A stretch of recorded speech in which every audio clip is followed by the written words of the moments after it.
Bien, donc bonjour à tous, bienvenue sur cette édition un peu spéciale cette année donc du Salon Go création reprise d'entreprise qui se déroule donc 100% à distance. Donc je me présente, je m'appelle Rémi Chambré, je suis chargé de mission sur la couveuse d'entreprise Passlore et je vais vous présenter aujourd'hui donc cette info flash sur la thématique tester son activité en couveuse. Donc le format il est assez compact, 10 minutes chrono cette année. Donc je vais essayer d'aller à l'essentiel. Donc si certains d'entre vous ont des questions, je vous invite à les poser directement dans le chat. J'essaierai de prendre 1 ou 2 minutes à la fin pour y répondre. Et puis si besoin, je laisserai mes coordonnées à la fin de la présentation. Alors allons-y. Donc pour démarrer, qu'est-ce qu'une couveuse d'entreprise? Donc une couveuse en fait c'est une structure de portage et d'accompagnement qui permet de tester une activité grandeur nature avant de s'y matriculer. Parallèlement, ça permet également de se former au métier de chef d'entreprise.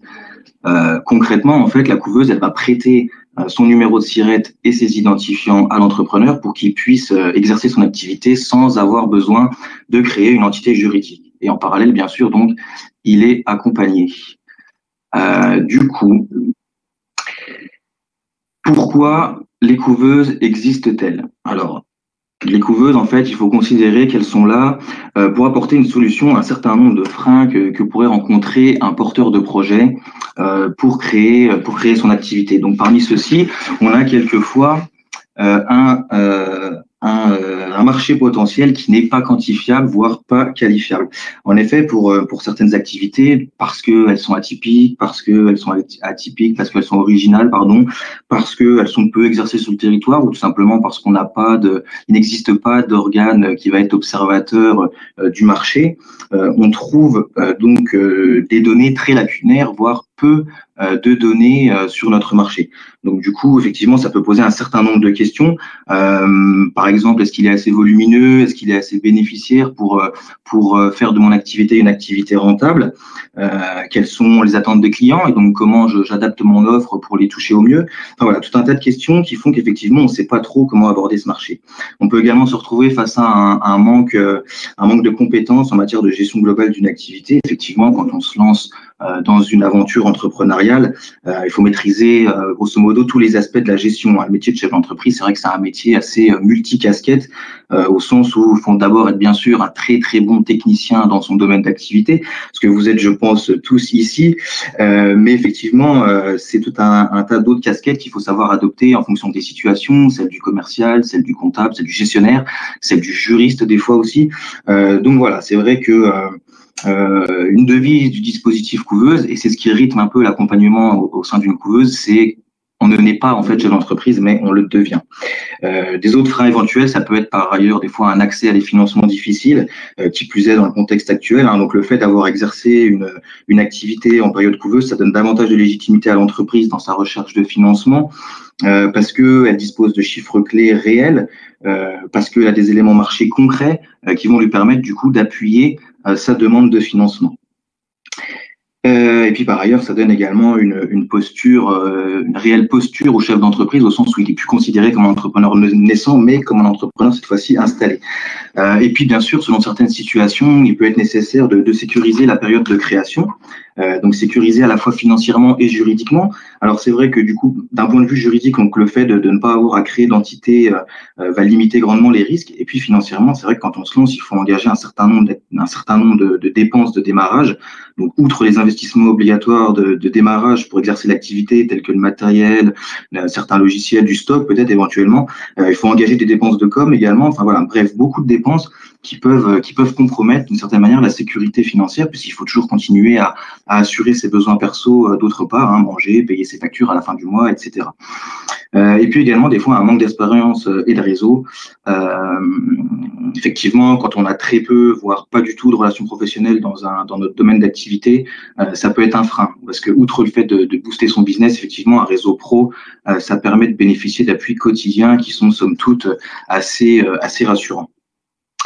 Alors, intégrer la couveuse, pourquoi? Ça répond donc à 4 objectifs principaux qui permettent donc de lever certaines des problématiques que je viens d'évoquer.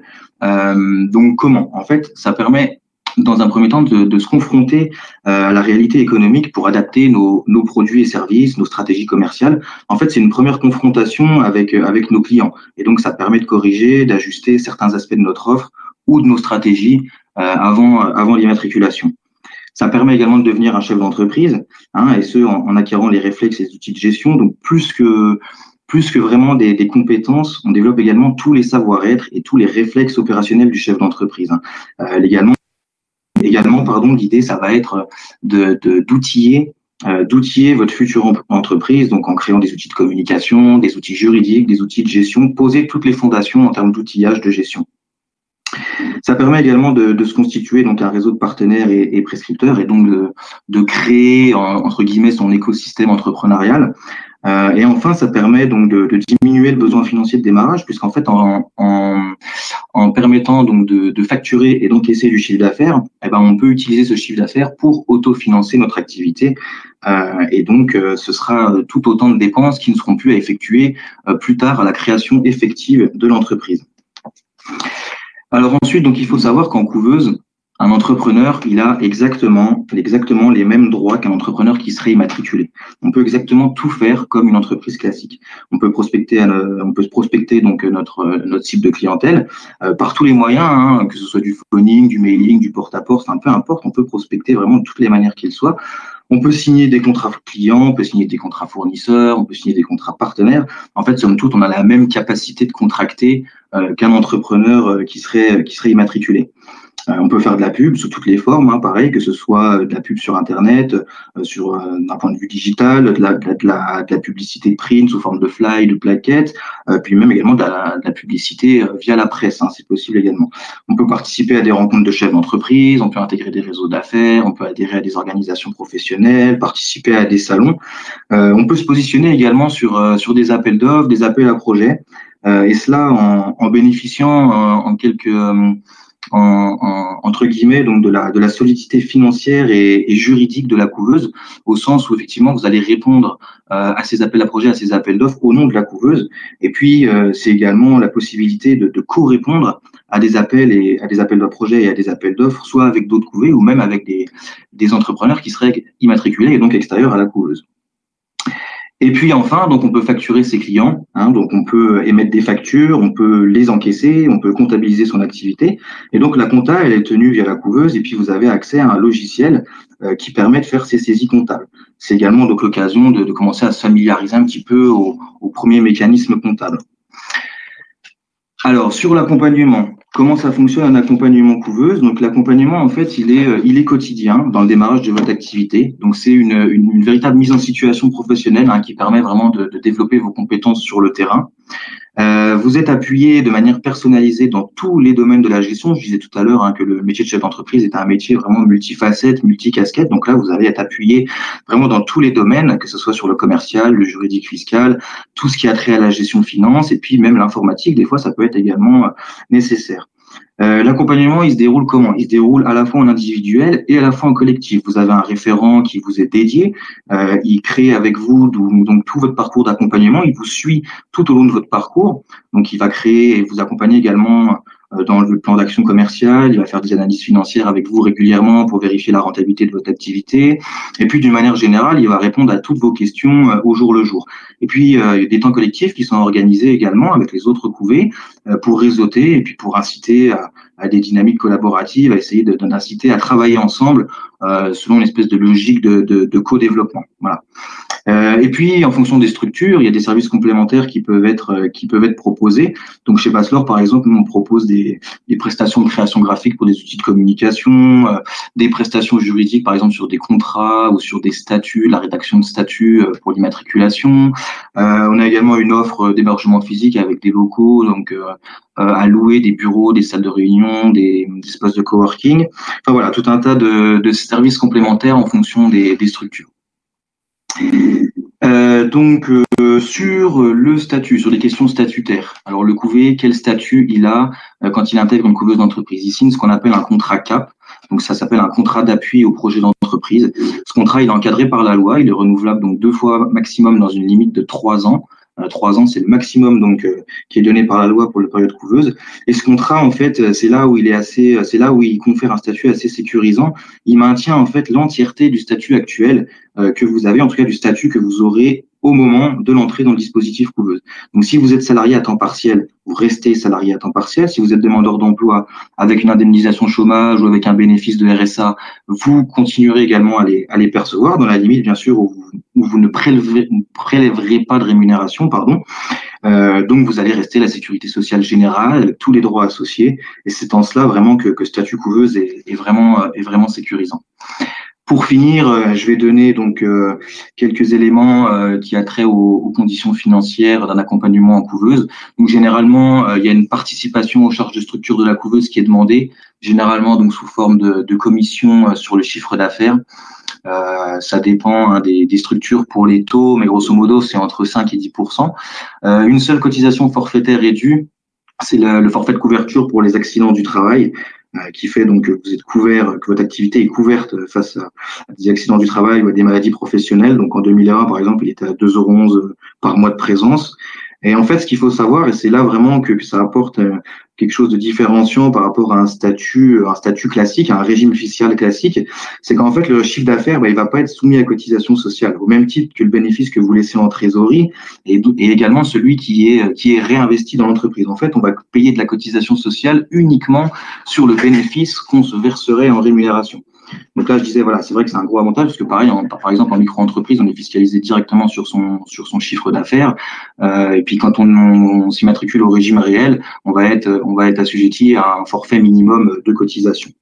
Voilà, donc là, sur la couveuse, on ne paye des cotisations sociales que sur la rémunération, que sur le bénéfice qu'on choisirait de se verser en rémunération. Voilà, je pense avoir fait grosso modo le tour de la question. Donc, si vous avez vous-même des questions un peu plus précises, je vous invite à les mettre dans le chat et puis je vais répondre. Pour les autres, je vais laisser mes coordonnées si vous avez, parce que le temps nous prend, donc je vais devoir arrêter la présentation pour vous permettre de suivre éventuellement d'autres infos flash ou d'autres webinaires. Donc, je laisse mes coordonnées si vraiment des personnes ont besoin. Peuvent me contacter directement. Je laisse mon adresse mail et ma ligne directe. Là, je suis disponible au bureau jusqu'à 16 h. Je vous remercie.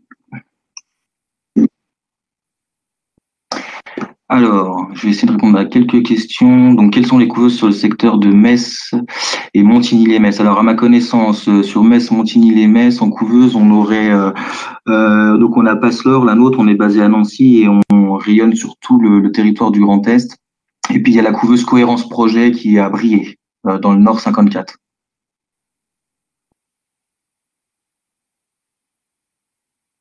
Alors, je suis actuellement en reconnaissance MDPH, à savoir que effectivement le fait d'être reconnu travailleur handicapé n'est pas un frein à une entrée en couveuse, c'est compatible. Si c'est la question, en tout cas, c'est compatible. Comment on rentre en couveuse? Alors, il faut remplir un dossier qui passe devant une commission et il y a un petit pitch de présentation devant la commission. Il y a une commission tous les débuts de mois. Je ne suis pas sûr de moi de s'il y a une couveuse dans les Ardennes, donc je ferai l'impasse sur cette question et je m'en excuse. Mais je pense, de mémoire, il y en a pas. Il y en a pas. Est-ce que je peux faire une couveuse en secteur pâtisserie à domicile? Oui, l'activité de pâtisserie à domicile, effectivement, peut être éligible au dispositif couveuse. Il faudrait voir un petit peu les investissements matériels de démarrage, un petit peu à combien ça se monte pour être sûr que ce soit compatible, parce que dans la couveuse, de par le fait effectivement qu'on se rend porteur juridique de votre activité, on peut pas faire de trop gros investissements matériels de démarrage. Donc, hormis ça, sur la nature de votre activité, elle est éligible à un dispositif couveuse. Est-ce qu'il y a des projets qui peuvent pas faire partie d'une couveuse? Oui, alors c'est des activités qui sont réglementées, type avocat, immobilier, etc. C'est toutes les activités très très réglementées parce que c'est des questions de responsabilité. Et comme je disais, des projets sur lesquels on a des investissements de matériel de démarrage qui sont trop importants. Voilà. Sinon, il n'y a pas de. Enfin, nous, par exemple, on est une couveuse généraliste, donc on accueille vraiment tout type d'activité. Il n'y a pas, si vous voulez, de nature d'activité éligible, quoi. Voilà. Est-ce que ça leur couvre ce département? Oui. Alors oui, donc on couvre bien la Champagne-Ardenne. C'est très récent. On s'est étendu sur le territoire. Oui, mais on couvre les Ardennes également possible. Servir personne, c'est possible, bien sûr, à savoir qu'on est nous outils spécifiques à ça, et que c'est le cas également ailleurs, qui permet de pouvoir faire bénéficier à ses clients de la déduction fiscale des 50% sans avoir à créer de structure à part entière, parce que vous avez vu que l'agrément est possible pour la personne. Quand on est totalement autonome dans nos décisions, mais en cas de besoin, on a quelqu'un vers qui aller, c'est bien ça, c'est exactement ça. Vous êtes autonome dans vos décisions, il n'y a aucun lien de subordination entre la couveuse et l'entrepreneur. C'est une relation de conseil et d'accompagnement, on donne des préconisations, on donne des directives. Après, alors c'est un aventure. Il faut quand même observer une certaine diligence que vous engagez, l'ordre engage la couveuse dans tous ses actes. Mais effectivement, il est autonome dans ses décisions. Le conseiller, le référent est là pour donner un cadre, un guide. Je prends toujours, pour faire une analogie, la comparaison avec le copilote du rallye automobile, quoi, hein. Voilà, vous êtes le pilote, et le copilote, il a les outils, les manettes et le volant. Important pour être, c'est dû à la législation. Je pense que vous faites référence si vous faites référence au montant des amendes des dommages, 500 € hors taxe, c'est dû en fait à la réglementation qui dit que une dépense matérielle supérieure à 500 doit être comptabilisée de l'investissement et ne peut pas comptabiliser l'investissement. Voilà. De rien. Voilà. Je pense que j'ai fait le tour de question. On va vérifier, il faut les temps. Voilà, si vous voulez à d'autres webinaires. Je sais plus si j'ai mis mon adresse mail. Je l'ai mis, je l'ai pas mis. Je remets mon adresse mail et ma ligne directe si jamais il y a besoin.